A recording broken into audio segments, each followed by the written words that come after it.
All right, let's share my screen, start the broadcast.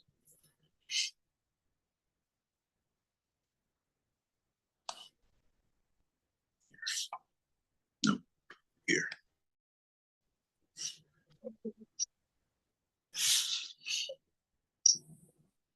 Give me a moment to, let's see, I want to join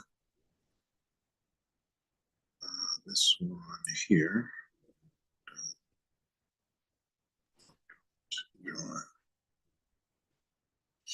Stay as a participant. Okay, cool. All right, greetings, scholars. This doesn't really pertain to you all that are here because you're here. Most of the people that are here, already are generally pretty much in good standing. I just want to kind of recapitulate, I guess, I don't know, or reiterate what we talked about last time, where if you have 4 or more unexcused. Now, I think some students reached out, so if you reached out last time, if you made a request to like saying that you wanted to stay in, just check your attendance in Blackboard. It should be updated, so it shouldn't look like that. But if you have 4 more unexcused absences, just let me know that you intend to stay, because at some point in the near future, I might submit names for people, because there's a lot of people that have way more than 4 more unexcused absences. So, there's a lot that happens with that. But if you intend to stay, like if you're here or if you can hear this and you intend to stay, you just need to connect with me. First, just send me an email and I get the notification. So like pretty much during class is a good time to send it, because I'll see it. Outside of class, I'll be ripping and running, so I don't see nothing. That's why I created my office cell phone, so that way you guys can call and text me to get my attention. That calling or texting me is the best way to get my attention. So if you have 4 more unexcused absences, again, check Blackboard, because I kind of updated it. The thing with attendance really is just for record keeping. It's just something that says, okay, this person was here this day, this person was not here this day. For whatever reason, I'm just saying, be sure that your student name is showing, because that's how I take attendance. So I don't want you to be in attendance and it says Zoom user, and then now you're in that boat of, you don't want to be in that boat. The simple thing is just have your student name showing. But the attendance is really just for record keeping. It's just something that says who's here and who's not. It doesn't affect your grade, but it only affects your grade if you like rack up excessive amounts of unexcused absences. And also periodically, I have administrators that'll reach out to me and say, hey, when's the last time you saw so-and-so? So then I'll just open up my attendance and say, this is the last time I saw that person was on my Zoom. But yeah, you should be able to check your attendance in Blackboard now. And if you have 4 or more unexcused absences, just send me an email saying that, hey, I might be in that category where I have 4 more unexcused absences. And Mr. Porteous, did you have a question? You okay? Going once, going twice? I think it's okay. You good? Yeah. Just send me an email saying, hey, I think I might be in the category where I have 4 more unexcused absences, but I intend to finish the course. So then I'll make it so that you don't pop up on my radar in that sense. Yeah, so I was trying to decide what I'd like to do today, and we could either work on some problem sets, or I mean, we're so close to the end. We have like 6 sections remaining, so I feel inclined. I was like, well, let's just kind of forge ahead. We're only ahead by like 1 lecture. So I was like, okay, well, let's. I was thinking, let's just go ahead and do Monday's lecture today, and just go ahead and, because we're in the home stretch, right? We've done 3 chapters, right? 3 chapters all around the derivative, right? This whole thing is really just exploring the derivative. A little bit of like college algebra review, then, and we've been talking about the same thing pretty much the whole time at different levels of it, and applications and things of that nature. And so what I like to do today is just to go ahead and move into the home stretch, which is chapter 4, integration, right? And so what integration is, again, what we've been doing, given a function, we can find the derivative, right? The slope of the tangent line at a point, and we'll generate our derivative, right? So with chapter 4, with integration, now what we're going to be doing is, given the derivative, how do we work backwards to get back to the original, right? So we're going to start to explore working backwards. So again, we're a little bit ahead, which is okay. The assignments are available. The only thing that was not available maybe is exam 2, but everything else is available. So it doesn't hurt to be a little bit ahead. And then on the back end, we'll have more time to review things of that nature. As always, give me just a moment. As always, if you have questions, just feel free to unmute yourself to get my attention and we can talk about it, or type either in the chat. You can submit your question in the chat or the Q&A, and we'll try to make sure to get it resolved before we get out. I think that's the meat and potatoes. Yeah, but we're in the home stretch. We only have 6 sections of new material remaining, and that's pretty much just like 1 section a day. So yeah. So let's see. So for today, let's minimize this for a moment. We're going to be working on chapter 4, integration, and starting with section 4.1, antidifferentiation. Okay. A few objectives here. Find the antiderivative of a function.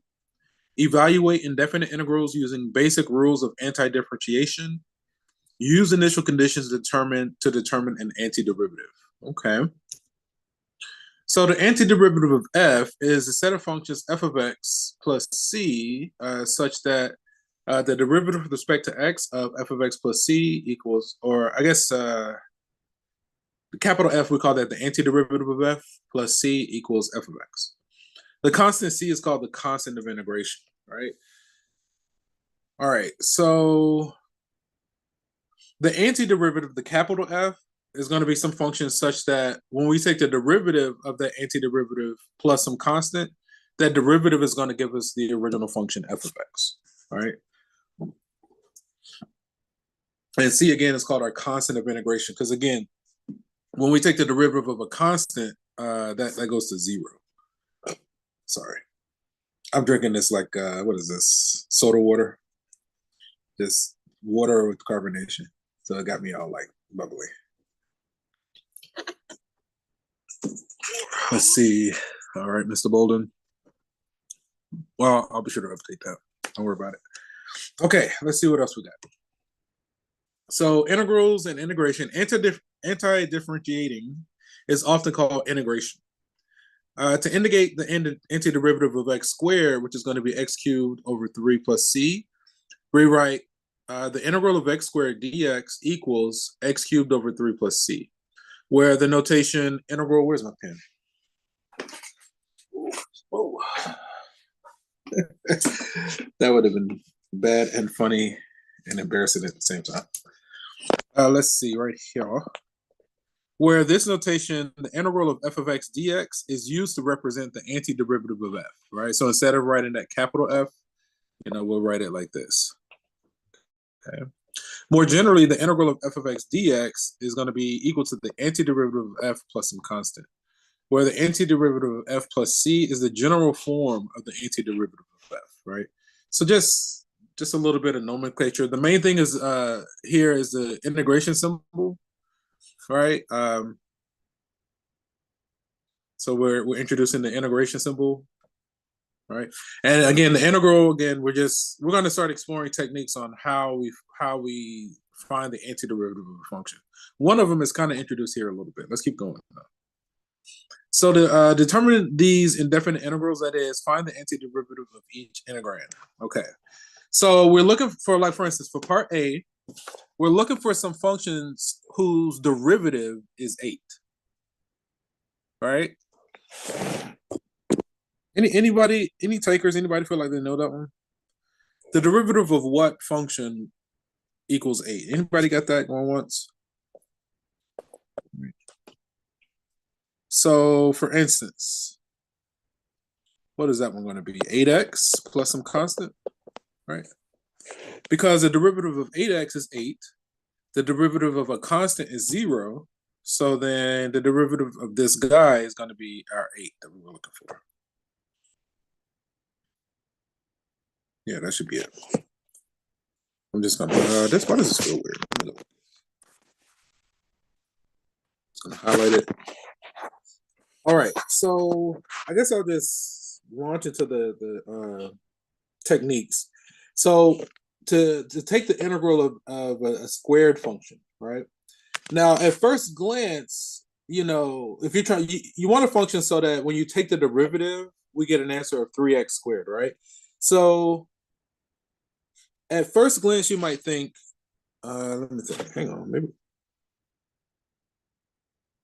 I mean, that kind of is the case. Okay, it's okay here, right? I was gonna say x cubed, and then so you kind of basically you kind of start with the function that you think will work. There's actually more to this story, but this one just happened to be a little bit easier, right? Because okay, if we start with x cubed, the derivative of x cubed is what? The 3 comes down, we subtract 1 from the power, right? So we get our 3x squared plus some constant. So that one actually kind of worked out for it. Again, there's more to that narrative, but we'll get to that. We'll cross the bridge when we get to it. I feel like that technique of crossing bridges when you get to it is just like saved me so much headache. There's so many things that like you could worry about and stress about.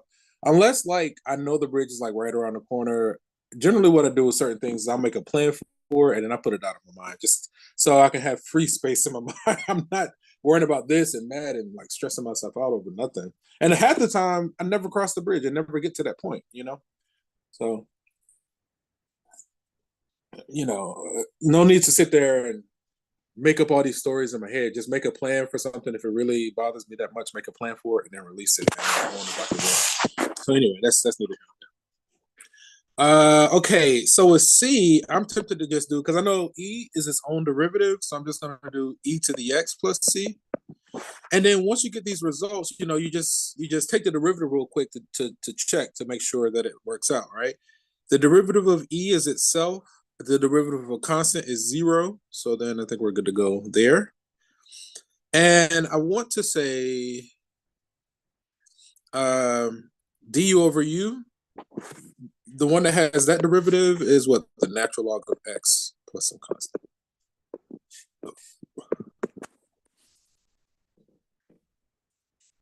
Okay. So, and again, so these are all the antiderivatives. You know, you check by taking the derivative and you're good to go. All right. Yeah, I think these are all the results we got. Mm-hmm. Okay, let's keep going. All right, so basic integration formulas. The integral of a constant dx is going to be that constant times x plus c, right? So the first one, just when we take the integral of a constant, the antiderivative is going to be that constant times x plus c. And again, whenever you get your antiderivative, just do a quick check, take the derivative and make sure it lines up. Sometimes we'll generate antiderivatives and it doesn't quite match all the way, so we have to do some kind of manipulation. We got to change something. But the trick with these is just to do a quick check by taking the derivative. The power rule, the integral of a power, so x to some power, is going to be x to that power plus 1 over that power plus 1, right? So I started to do this with one where we had x squared, but we just happen to have that coefficient of 3, so we didn't need this. And you'll see this in play momentarily. Again, provided that power is not -1. I think in part D of the previous example, the power was -1. So then in that case, it ended up being natural log, right? That the antiderivative ended up being natural log. To integrate a power of x other than -1, increase the power by 1 and divide by the increased power. Okay. So then when that power is -1, that one ends up being the natural log of x plus c. We talked about that, where x has to be strictly greater than 0 because of the domain of natural log. And what's the difference here? Oh, the integral when the power is -1 is natural log of absolute value of x plus c when x is strictly less than 0. So when x is strictly greater than 0, then you just have the natural log of x plus c. But if x is strictly less than 0, then it would be the natural log of absolute value of x plus c. We generally assume that x is strictly positive. And then, let's see. So the integral of the exponential, we have some constant times e to the power of a times x. Let me see, b over a times e to the ax plus c. So that'll just come out natural. We'll work some examples where we can kind of get some practice with that. Okay, So use the power rule of antidifferentiation to determine these indefinite integrals, okay? So for instance, can you think of an antiderivative so that when we take the derivative, we get an answer of x to the power of 7? I'll give you just like a moment to just think to yourself. Can I see a second hand? Where is my second hand? There's one. Okay, I'll give you like 20 seconds. Okay, maybe not 20 seconds. A few more seconds. Okay. All right, we'll go with that. Okay, so now for part A, at first glance, you might try, okay, x to the power of 8 plus some constant, right? But if we try this, now let's just do a quick check by taking the derivative. If we take the derivative of this guy, we're going to have what? 8x to the power of 7. But notice the original does not have that 8. So we have an extra 8 in there that we need to address. So I think the power rule we have to add, and I'll do it in a slightly different color to make it pop a little bit. We have to do this. Now when we take the derivative, the 8 comes down. They're going to cancel each other. We're going to be left with x to the power of 7. That constant is gone, and we left with the desired result.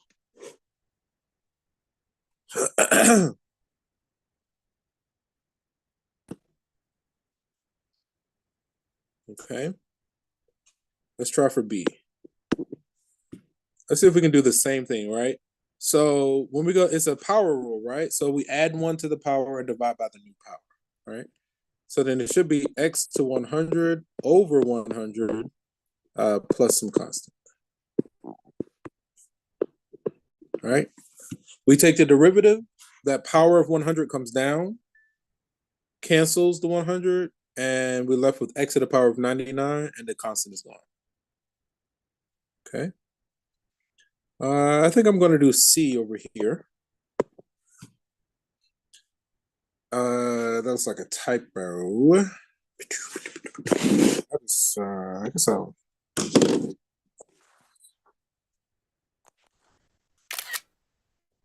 I'm going to borrow one of these.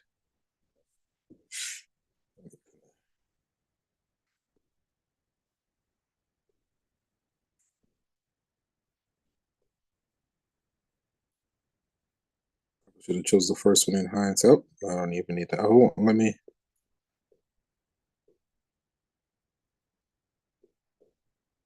It's only going to let me go, but so far, but I think we're okay.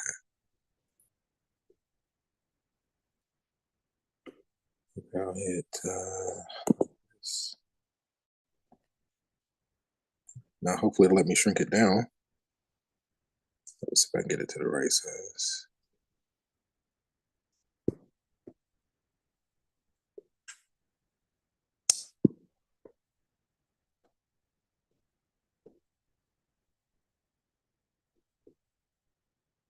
Okay, that's good enough. Oh, shyster. Let me see. Can I crop? Okay, good. That's exactly what I want. Done. Perf.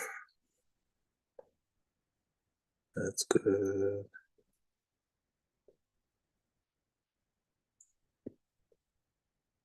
All right. So I just think that symbol was missing. That's decent. A little bit off, but I'm just being a little bit OCD. Okay. All right, right. So I think we're supposed to have the integral there. So again, we're taking the integral of the square root of x dx, right? Square root as a rational power is going to be what? X to the power of 1/2. Then it's a repeat from there, right? If you got A or B, then you got C. Once you do that manipulation of rewriting the power to the radical to a rational power. So if we're doing the integral of x to 1/2, we add 1 and divide by the new power. What is that, 3/2? So that's going to be x to the power of 3/2 over 3/2 plus some constant, right? Now, obviously, you can multiply by the reciprocal, so that's going to be like 2/3. You could say the square root quantity cubed, or the square root of x cubed, something like that. I'm going to leave it like this for the time being. I feel like those other manipulations aren't too terribly difficult to grasp. Okay, so then for part D, we have what, 1 over x cubed. Again, let's rewrite that as what, a negative power in that instance. So then if it's x to the negative third, and we add 1 and divide by the new power, that's going to be what? X to the negative 2 over negative 2 plus some constant. Again, with all of these, you check by taking a derivative.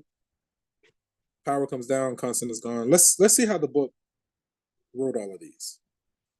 Okay. Right here. So I think we had it as x to the 8 over 8, which is fine.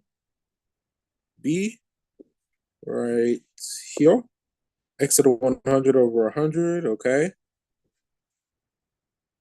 Okay, so I think we left it as x to the 3/2 over 3/2, which, you know, it's the same thing. It's the same thing. Okay. And then right here, I think we left ours, did we put -2? We should have put -2. It's fine. It's the same. You can see the negative here. And so we had ours as x to the -2 over -2. X to the -2 moves it to the denominator. We stopped here and they just took it one more step.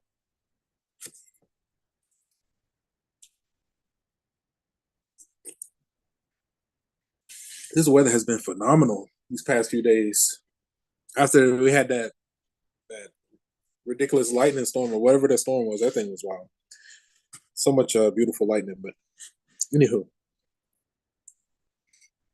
Okay, so quick checks I leave for you. Like, we're already halfway through this section. Determine the indefinite integral. Okay, let's give this one a go. So with e to the x, right? At first glance, you know, e is its own derivative, so it's tempting to do the following.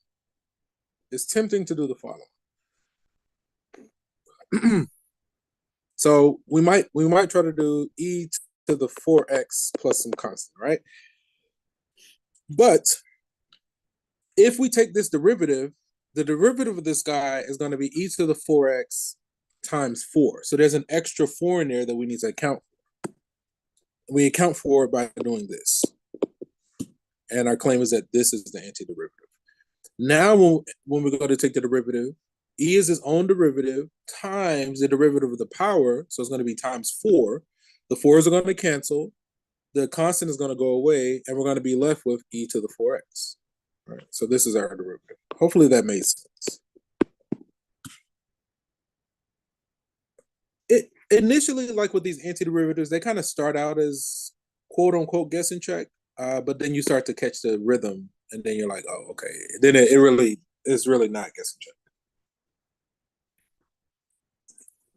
But it's okay to do that here. That's totally okay. Just, you know, you just kind of keep working it until the number's working. Okay. Slightly wrong, right? So here it is right here. I think this is exactly what we got.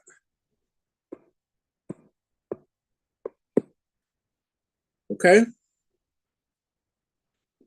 Let me check on you guys in Zoom, see if there are any questions.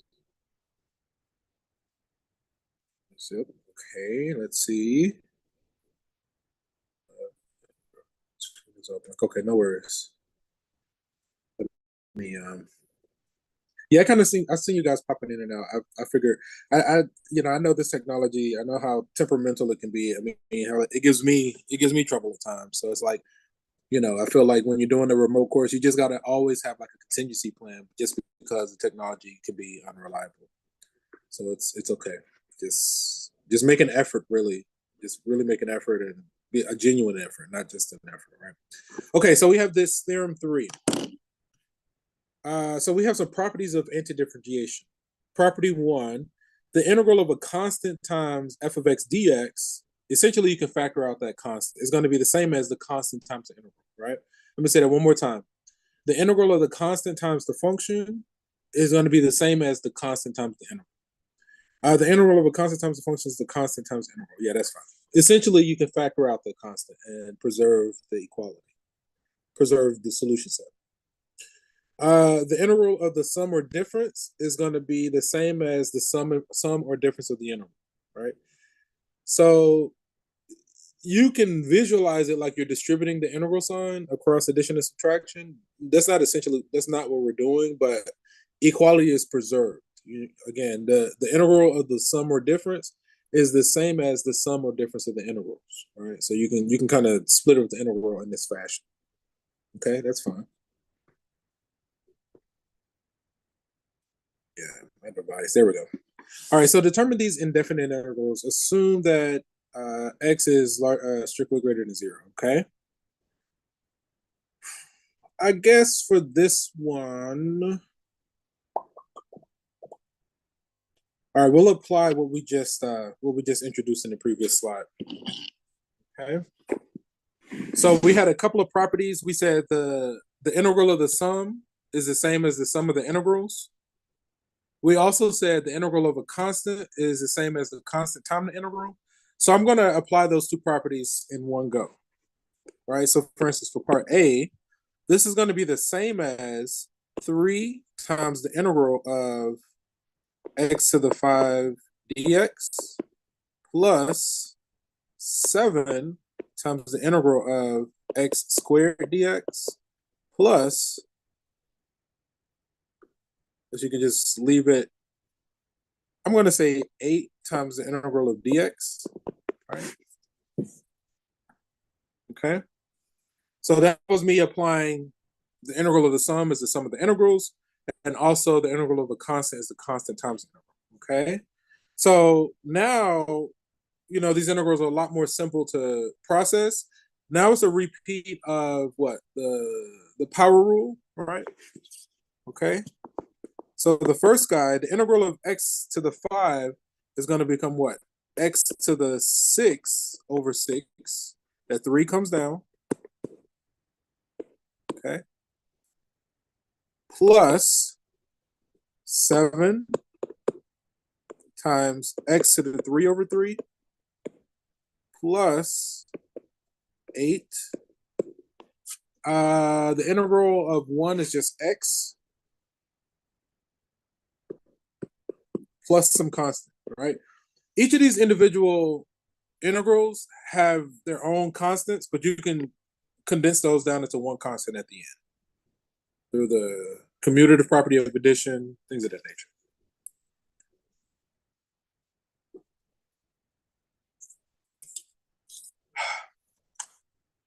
The only drawback with these sodas, they produce like a lot of aluminum cans. And so, I don't know, I found myself watching videos where like people will build stuff. I mean, because there's a lot of cans like I produced by myself. And so I was like, people have made like sculptures, and I've seen people smelt them down and like use the aluminum to build things. So I might start doing something like that. Get myself like crucibles and gloves.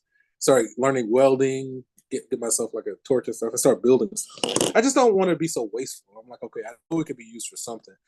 I can use the cans to make a can crusher. You see what I'm saying? Like just something. Anywho, all right. Okay, let's finish this one out. Let me see.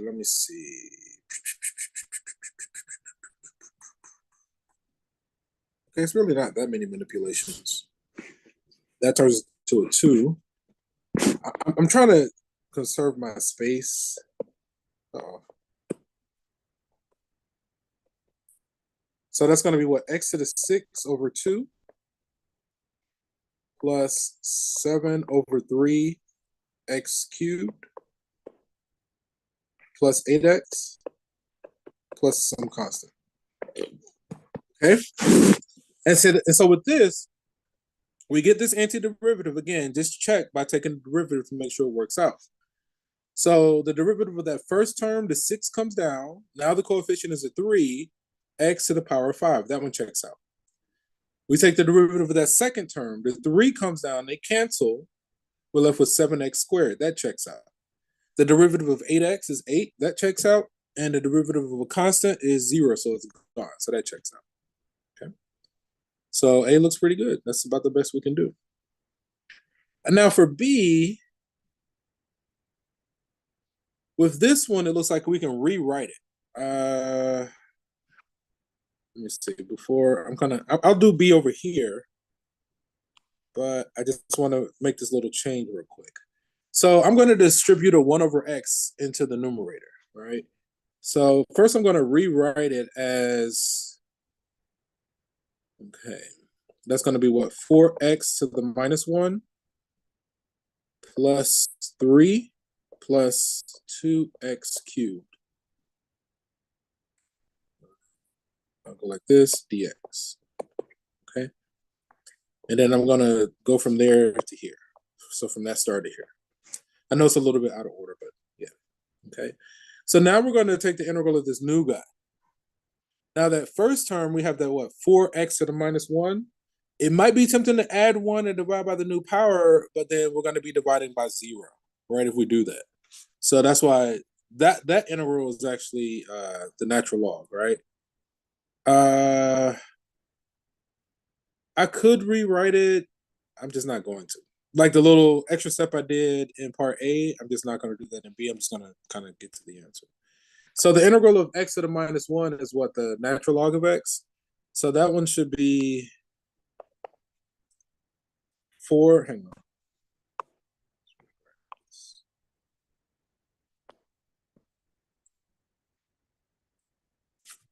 4 times the natural log of x. Okay. The integral of 3 is going to be what? 3x.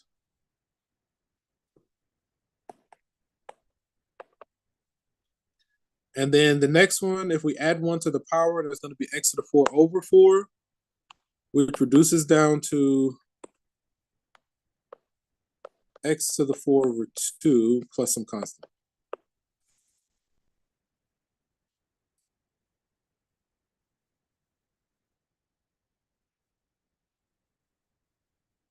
Okay, and so we get this result, and again, we just check by doing a quick derivative. The derivative of natural log is 1 over x, so that's going to be 4 over x. That's good. The derivative of 3x is 3. The derivative of x to the 4 over 2 is going to be what? 2x cubed, which is good. And then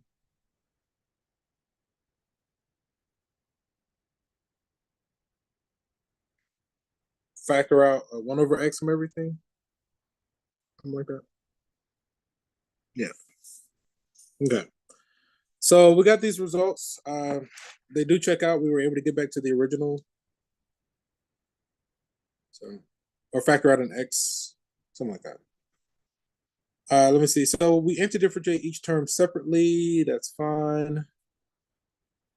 X to the 6 over 2. 7 over 3x cubed. Yeah, I think we got that one. 4 natural log of x plus 3x plus x to the 4 over 2 plus a constant. Yeah. Right. So, do your best to kind of like follow what I'm doing, but don't read too much into it. If you could just pick up the crux of it, the main parts, and then it's not until you really try it on your own where it sinks in. Trying to follow my work is one thing. It's kind of passive, but this thing of mathematics is not passive at all. Like the only way you get it is just by doing it. And sometimes you just ask for help. You just kind of keep looking at it and keep trying until it clicks. I do best when I first wake up. Okay, well, we're almost done. Let's see what else we got. Quick check. We might be done because that's a quick check. Let me see. At least with this section. We got one there. Okay, so find the function f such that f prime is this and f of -1. Okay, so basically they want us to find the antiderivative. Okay. So they're asking us to take the integral of find the function f such that that's a derivative.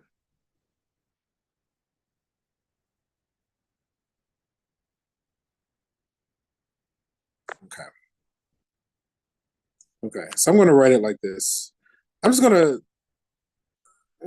I'm tempted to write it like this, which we don't normally write it that way, I guess this is okay. Anyway, if we go forward, what we're doing is taking the integral of what? X squared dx. Okay. So that integral is going to be what? X cubed over 3 plus some constant. But then, so our claim is that f of x equals x cubed over 3 plus a constant. And then they give us the additional piece of information of f of -1 equals 2. So let's plug that in. When x is -1, the output is 2. So that's a -1/3. So then c equals 2 plus a third. We added 1/3 to both sides. 6/7 over 3. Okay. So then now we're saying that our original function is going to be x cubed over 3 plus 7 over 3.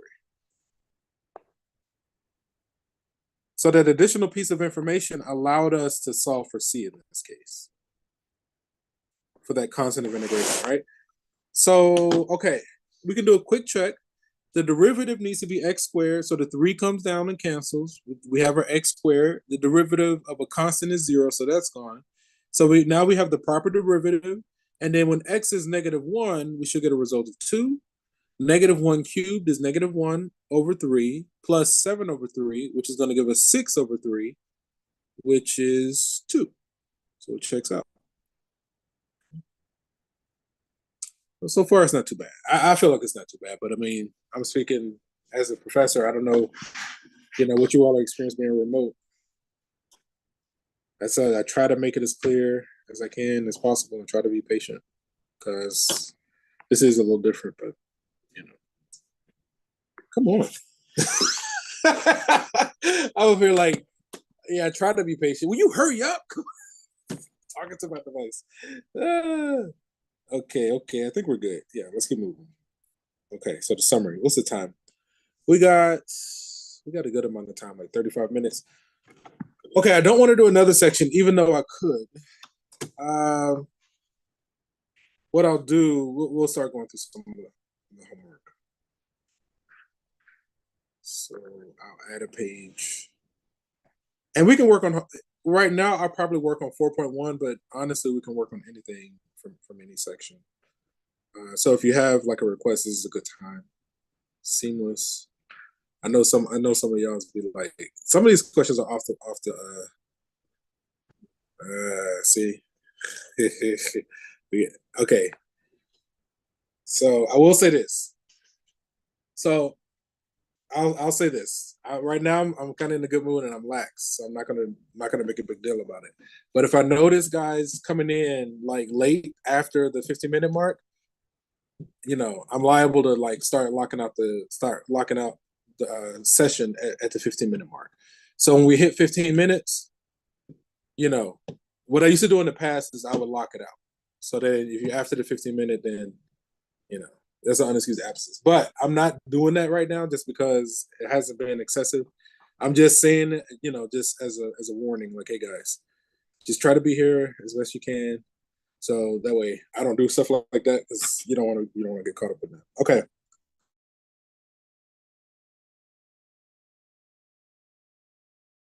So I just noticed it. Like it's just a matter of if I notice it with that kind of thing, and it just caught my attention. I was like, oh, you didn't make it in. Okay, let's go here, but don't worry about it. Like we're pretty much at the end. Like don't stress too much about it. Just saying it as a warning, really. Continue. Sign in. Let me see. Come on.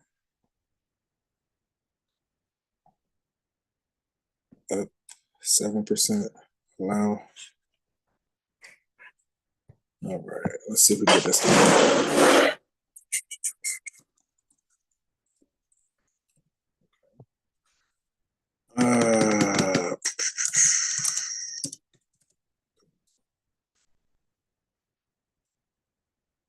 Ooh, my memory's so holding up. All right. Calculus is this one. Yeah, I need to track these guys down. I hope everybody's okay. It makes me nervous. It's like it's a good amount of guys. It's just like, and I know this stuff is, I know it can bore a hole in your head. Like I get it. It's just the nature of the beast. Like, let me see. I low key.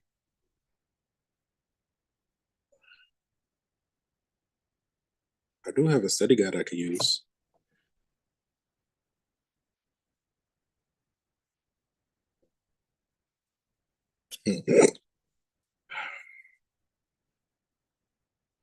Hmm.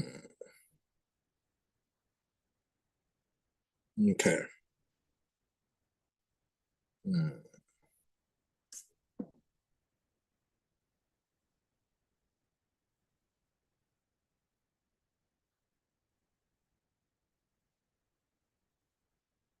Okay, I'm just gonna make something temporary. Can I add to that? I probably could. I don't want to do it. How many sections are there? 8, so 9. Okay, we'll do this. Hey Google, give me a random number between 1 and 9. Here's a random number, 3.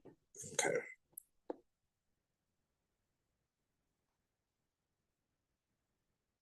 So 3. So section 3.3. Now I think these are in order. I'm just going to see if I can find something from 3.3.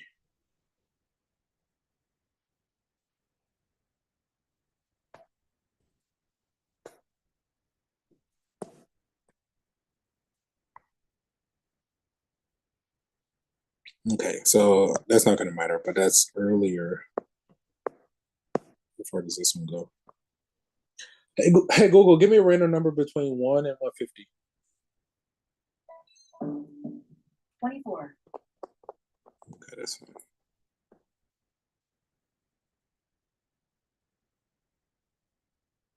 Okay, so this question comes from section 3.1. Okay. Let's see. It says the rate R at which people are becoming infected with a contagious virus T weeks after the epidemic began is graphed to the right, along with the total number of people P who have been infected. Use the graph to find the following. Okay, people and R. The rate is R, which is in red. Number of people is in blue. Okay. So then, what is the length of time until the rate at which the people becoming infected starts to decrease? So they don't. It doesn't start to decrease until what's that 8 on that axis? What's that unit? T weeks. Okay, so 8 weeks versus number of people. So it looks like it's 8 weeks. Let's go with 8 weeks. Round your answer to the nearest whole number.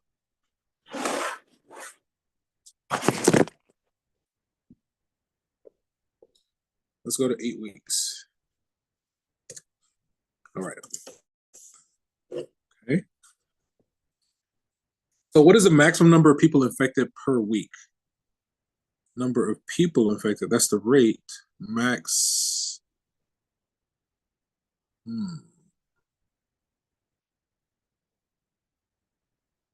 After 2 weeks is that? After 4,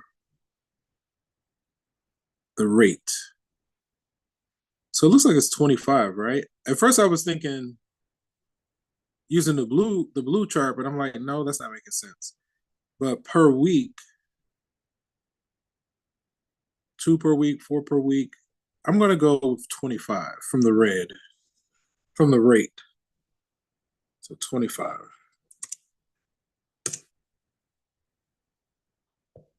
It's interesting. What is the total number of people infected at this time? After what? What is the total number of people affected at this time? Right now? At what time? The rate was blah, blah, blah, blah, blah, blah. Is graph for the number of people. Use the graph. What is the length of time to the rate? What is the maximum number of people affected per week? It's 25.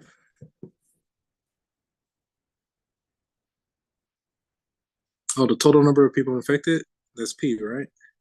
Total number of people. I guess the max is like 250. So let's go 250. Or is it 0? It might be 0 because total number of people infected. It seems like the max number of people affected at a time are 25, but then ultimately the number of infections tapers over time. So ultimately at the end of the graph, nobody's infected. So I'm gonna go 0 people from based on the red.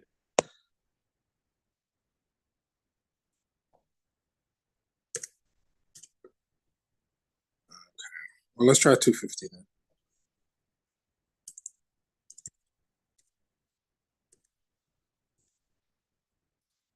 At this time, what do they mean by this time? They don't have the option for view an example. At what time? What is the maximum number of people infected per week? What is the total number of people infected at this time? Let me see. So the rate at which people are infected is a virus began is graphed on the right, along with the total number of people who have been infected. Use the graph. What is the maximum number of people infected per week? So we at most is people per week. So after 2 weeks is that many. What is the total number of people infected at this time? Why is it not 250?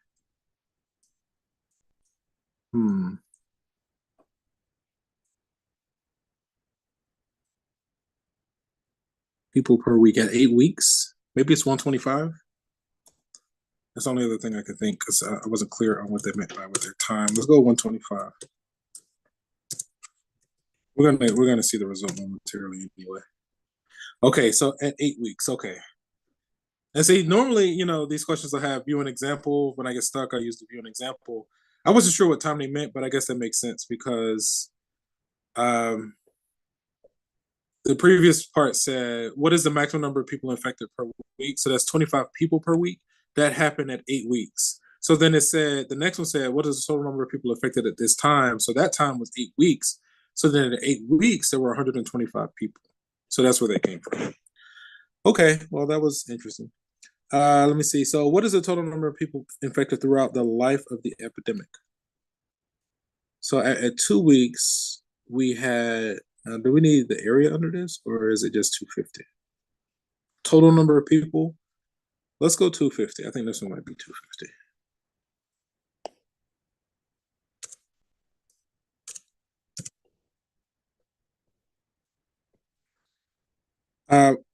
Report the slope of the tangent line. Okay. Report the slope of the tangent line to P at its point of inflection. The slope. So we want the slope of the tangent line at P.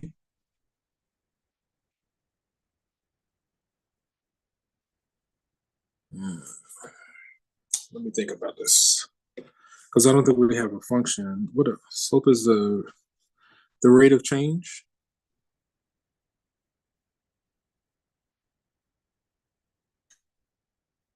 Let me see, people per week. Is it 25 over 8? Could be. Oh, we got, okay. To the nearest whole number? Okay, it looks like we can just, it looks like it's kind of like crossing, like it's 2 over 1. If you just look at the graph, people per week, it might be 25 over 8. Let me think.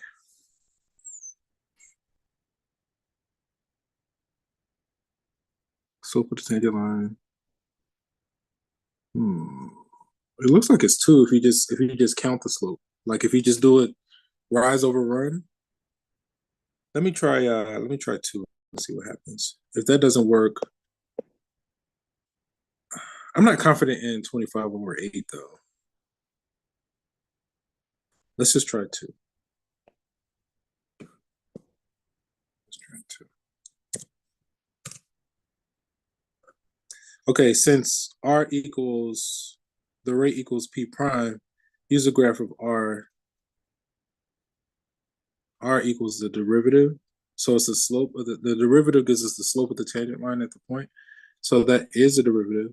So then I guess it's either 25. I guess it's just 25. That doesn't make sense. Let me see. What is that? That's 2. And from there to there is 50. So 25. Okay. Okay. 25. Okay. So what we did before where I put 2 was not incorrect. I just wasn't reading the chart properly, right? Because it does go from like that point where what is it, 8 comma 125, and then the second point on the dash line is like 10 comma 175. So for whatever reason, initially I just counted it as 2/1, and I put 2, and that wasn't right. Then I was like, wait, let me go back and look at the units. So 1 tick mark to the right is 2 weeks, and 2 vertical steps up are like 50 people. So then 50 divided by 2 gave me the 25. That was 1. And then also the red line, that's the rate of change, right? So the red is the derivative at that point, right? So the slope of the tangent line at that point is going to be 25. So it's also 25 on the red as well. So, I just kind of, they both said the same thing. So I was like, okay, we should be good to go. Okay, anywho, that was fun. Let's do some more. Hey, Google, give me a random number between 1 and 9. Here's a random number, 5.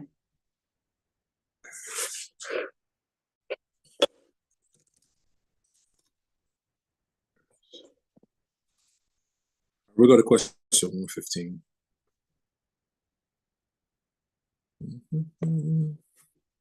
Maybe we'll probably should just leave it in chapter 3. I want chapter 4 to be an option, though, at least 4.1, but that's fine. That's why I keep doing that. Okay. So given this function, find the linearization of f at 2, a equals 2. Let me think. I don't think I remember that one off the dome. I can do it manually. Like you find the slope of the tangent line, and then once you have the slope, I do want to showcase the formula, though. I know that's the derivative. I think it's like the point slope formula. If you think like y minus y1 equals m times x minus x1, that is, so the derivative under linearization at a equals 2. Okay, I think I got it. I'll let you be for now. So I'm going to try to do this one from memory. I could click on the view an example to pull up the formula, but I kind of want to just try it first. So I'm going to get a copy of this guy. This comes from section 3.6. And we're going to take some notes. Okay.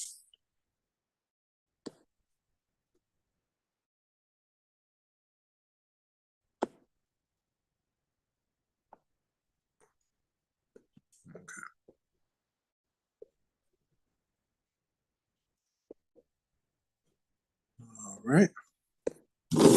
So again, I'm kind of doing this from memory. You could easily just look up the formula to just confirm. I'll do this in purple since I'm not 100% sure. We can do something like y minus y1. Let me see. So y equals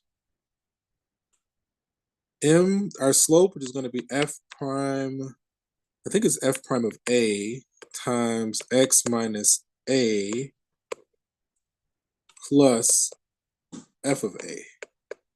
I think that's how that goes. Because it's like if you use the point slope formula, which is like y minus y1 equals m times x minus x1. M is your slope of your tangent line. And then your point is going to be generated by that a. So the a is your x, and then f of a is your y. So I basically pulled this from the point slope formula, combined with what we've been talking about, right? So, and I think this is the linearization. What I'll do, linearization of x. I think that's what it is. Okay. So now it says when A is 2. So for part A, let me see. So then our y is going to be equal to f prime of 2 times what? X minus 2 plus f of 2. Okay. So then y is going to be equal to, what is that, a 12x? So, 12 times 2 times x minus 2. And then f of 2 is 24, so plus 24. Okay. 24, looks like it's a 24x. That's it, because it's going to be a minus 24. I don't know. Let me see. 24x. So what we're saying is that this is the equation of the tangent line when x is equal to 2. We got a parabola. X is 2. I mean, that could be the case.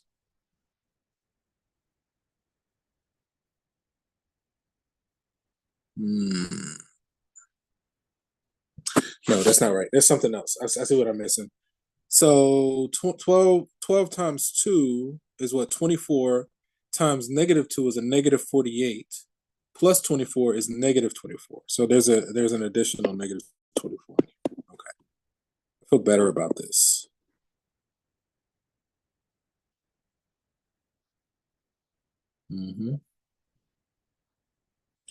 Now, if we wanted to check that this is correct, we could graph the original function and graph this tangent line, and it should graze the original function. Like it should behave in a proper manner.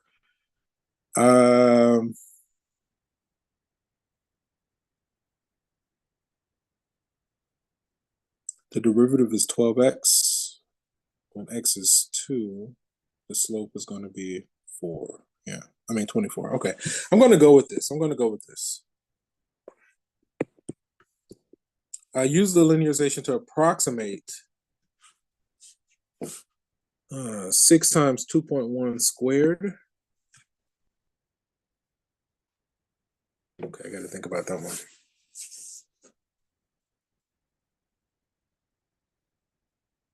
How do we use the linearization to approximate? If we just plug it in, the slope of the tangent line, we got some small change. So what do we? I know there is some straightforward process for whatever reason it's eluding me. I'm gonna use my viewing example, just because I don't want to keep you too much longer. Viewing example. Okay, f of a, f prime, x minus a. So we got that part.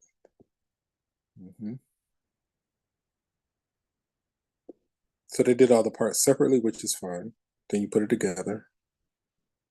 So they got something similar to what we got. So that's a good omen. Okay, we got that. Substitute that into the linearization. Okay, that's fine. So we just plug in our number. Okay, I'm going to let that be and keep going.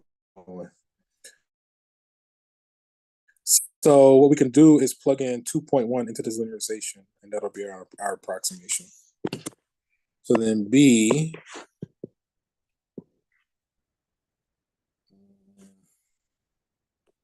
y equals 24 times 2.1 minus 24, whatever number that is. I'm going to use my calculator later. Find that using a calculator. Okay.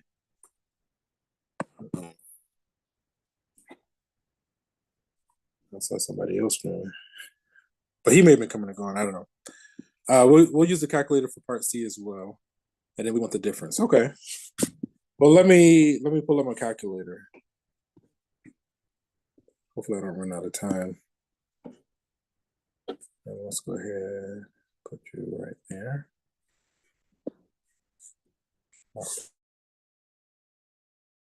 Like here. Wow, it's actually saving my work for a change. Okay. So let's go 24 times 2.1 minus 24.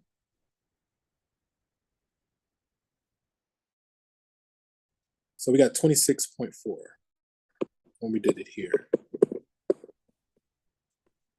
Okay. For then part C, it says find that using a calculator. So 6 times 2.1 squared should be close. 26.46.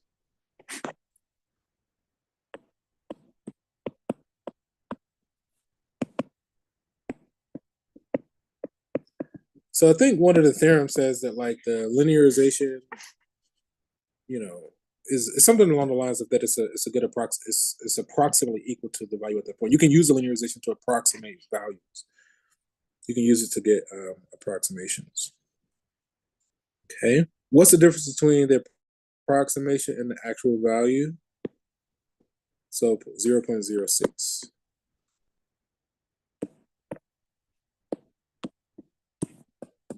Okay. Let's see what we got here.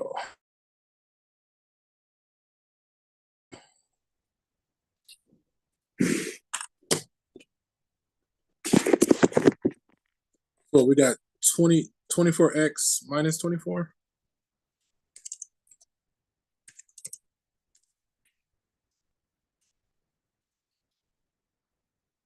Using the linearization, I think that one was 26.4.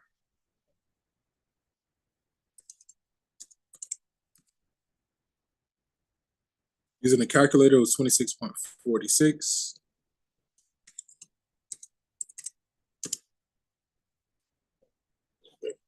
.06.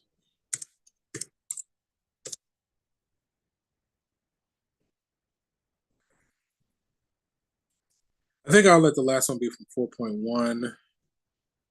So I'll get out of this. I'm gonna turn this off to save my little bit of battery. I'm gonna close out the window.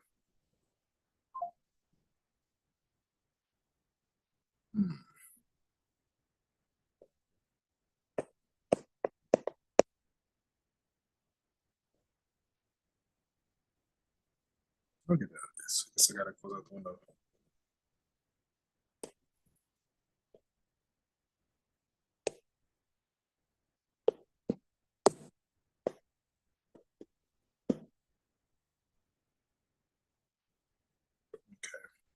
I just want to do at least one question from here. Hey, Google, give me a random number between 1 and 24. 16. So this is from today with the antidifferentiation.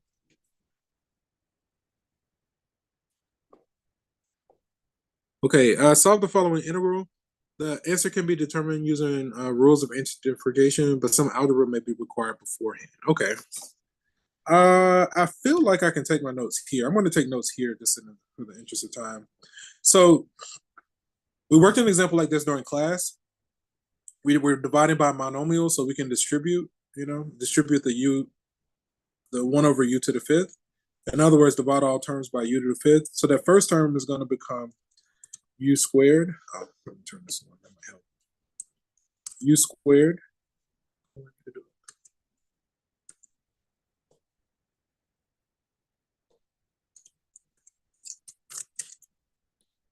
Okay. Then the next one is just minus 4. And then that's going to be plus 10u to the power of negative 5. Okay. I'm omitting the integral and the du.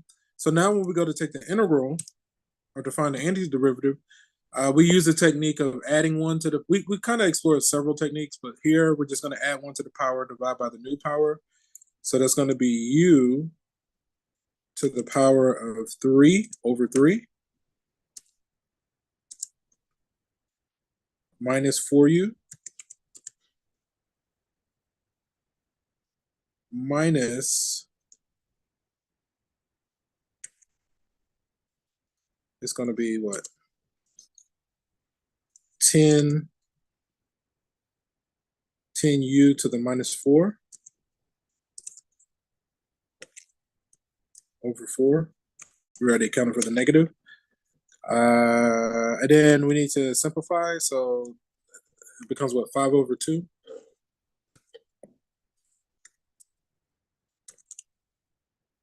Okay. And we usually don't leave negative powers, so I'm going to put that u to the -4, I'm going to put it down here. Get rid of this other one.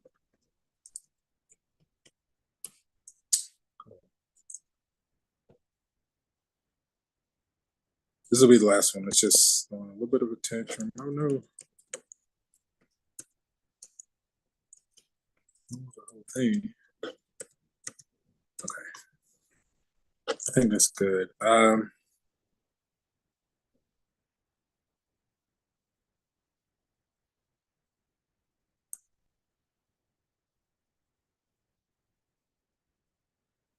Okay, so if we do a quick check, if we take the derivative, right, the 3 comes down, they cancel, we're left with u squared. The derivative of -4u is just -4. So that was what, u to the -4. The -4 comes down, that becomes a 10. And there's u cubed.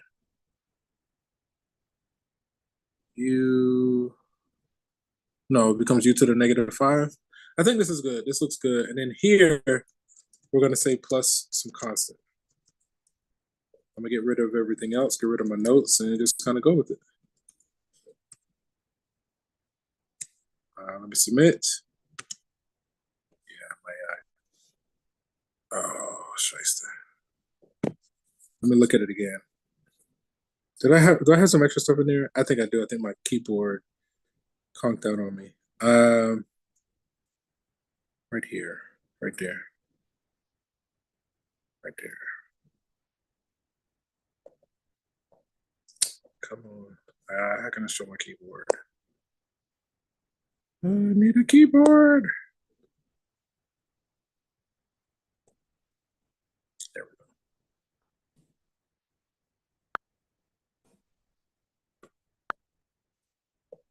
Trying to just get this one correct and we'll get out of here as soon as I get my keyboard to behave. It's my main one, the battery died, so the rest of it's just acting up more.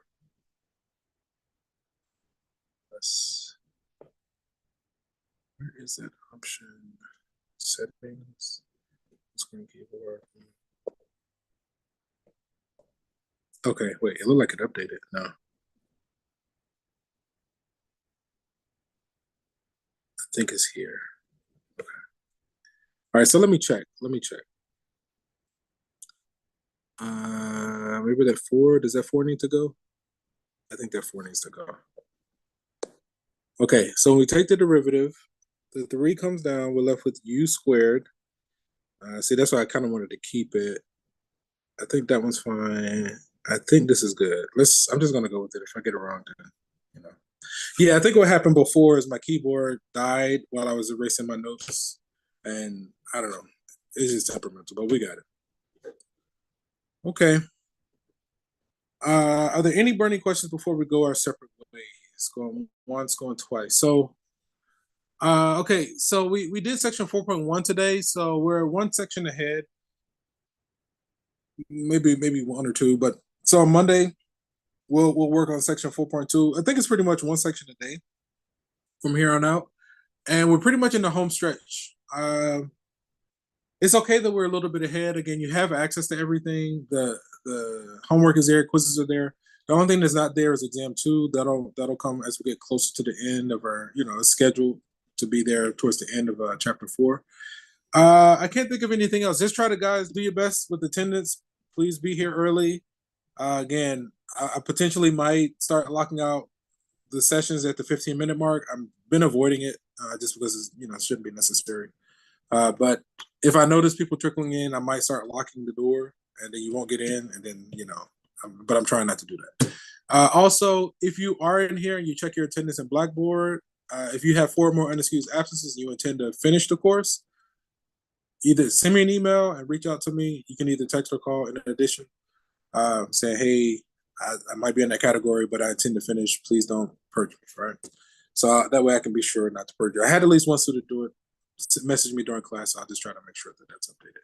If there aren't any other burning questions, we're going to go ahead and end the session here. And from one beautiful mind to another, have a great weekend, gentlemen. And we'll meet back on Monday, same time, same place. So we'll 4.2. You have excuse me. You good? Hey, excuse me. Otherwise, all right, guys. Yeah, have a good weekend. Go ahead. I came in a little late. Well, not even a little late. I came in late, but I want to make sure you count me absent instead of unexcused. Wait, you want to be marked as absent? I mean, No, I'm not. Don't worry about it. I'm not I gonna. just- No, I'm not gonna mark it as absent. Like it's. I'm just saying. Like if I notice it happens a lot, then I might start doing it. I don't want to blindside you guys. You know what I mean? Don't worry. all right, for sure. I appreciate that, Professor. You have a good rest of your day. As well. Take care. All right, no. Anybody else going once, going twice? No, I don't want to mess with you guys' money. That'll really mess stuff up. All right, guys. Let me check something here. No worries. All right, guys. See you next time.